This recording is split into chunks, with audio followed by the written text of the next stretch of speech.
So today we're going to take a look at a few different exercises that can be helpful for all athletes, but certainly runners as well. A lot of the injuries that we see often come back to weakness and problems within the pelvis and the glute region. We see that especially more frequently in women. So we're going to go through a couple different exercises. It can be great starting points for people to make sure that they're addressing those.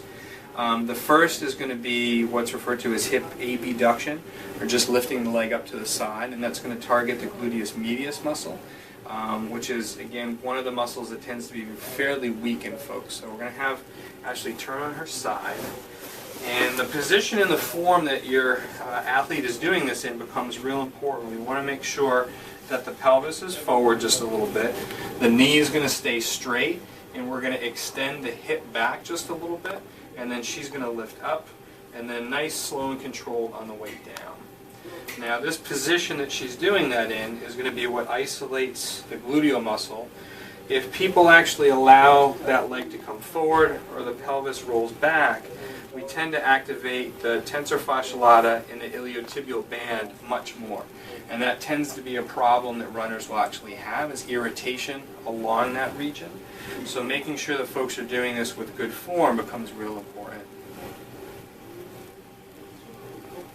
Good. Okay. Another one that we can do in this position is going to work on the deep rotators inside the hip. So again, muscles deeper beneath the glute muscles, and we can do that by working on a motion that's called external rotation. So her hips and knees are bent just a little bit, the feet are going to stay together, and she's just going to actively lift up. So she's externally rotating her femur, and then down nice and slow.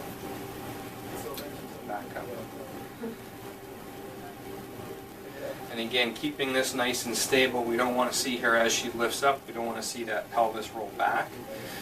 Her lower back and her pelvis stays nice and still, and she's just moving her hip here. Good.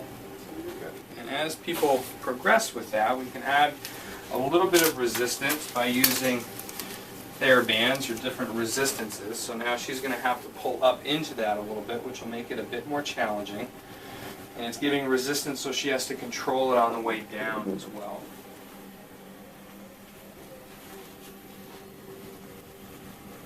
So those are two great exercises. They're going to focus on the muscles in and around the hip and the pelvis and the glute region that have been shown to be helpful at preventing injuries in and around the knee, as well as all the way down to the foot, and also areas that we see that are commonly weak in athletes, especially in runners, and even more so in female athletes.